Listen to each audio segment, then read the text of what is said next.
Okay, well, we have established that technology is not my area of expertise. It looks like I'm going to have to limit our videos together to 3 minutes and 30 seconds.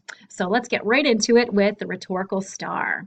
In order to prepare a presentation that is persuasive, whether it is a speech or a piece of writing, we need to consider all of these situations. The topic that you've selected, which will be the topic for your paper, the audience that you're talking to, and this will be the university, particularly your peers within the class and myself as your instructor. The purpose and strategy and design or mode actually all go hand in hand. So, the purpose for this time around is you are persuading someone to see your point of view. You are explaining reasons why you have selected a stance on your topic. You are also acknowledging another perspective or point of view, one that opposes your stance.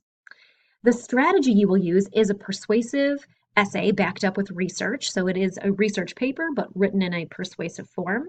And the design is actually that paper itself. Okay. We're going to look at the different modes of persuasion. So, how you would go about persuading somebody, different elements that you could include. Pathos or pathos refers to passion or emotions. Would you be moving somebody emotionally? Or are you going to take an ethical stance? You have to convince everyone that you are an ethical person and your reasons for choosing the stance are, in fact, ethical. Also, you want to include logic. What are the reasons that you're using? And make sure that you are drawing a logical conclusion so that your audience can draw that logical conclusion with you. Okay, these next couple slides really go into depth. And when you pull up, I'm not going to play these attached videos that you see here now, but when you pull up the PowerPoint, you have that opportunity to see some examples. And in this case, we use commercials. So these are examples of how somebody or a team of people are using ethics or logic or passion to really make a point. Okay.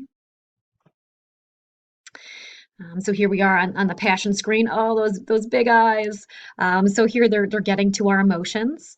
The example in this one is Budweiser and the puppies. Now, puppies have nothing to do with beer, but Budweiser uses emotions quite effectively in this commercial.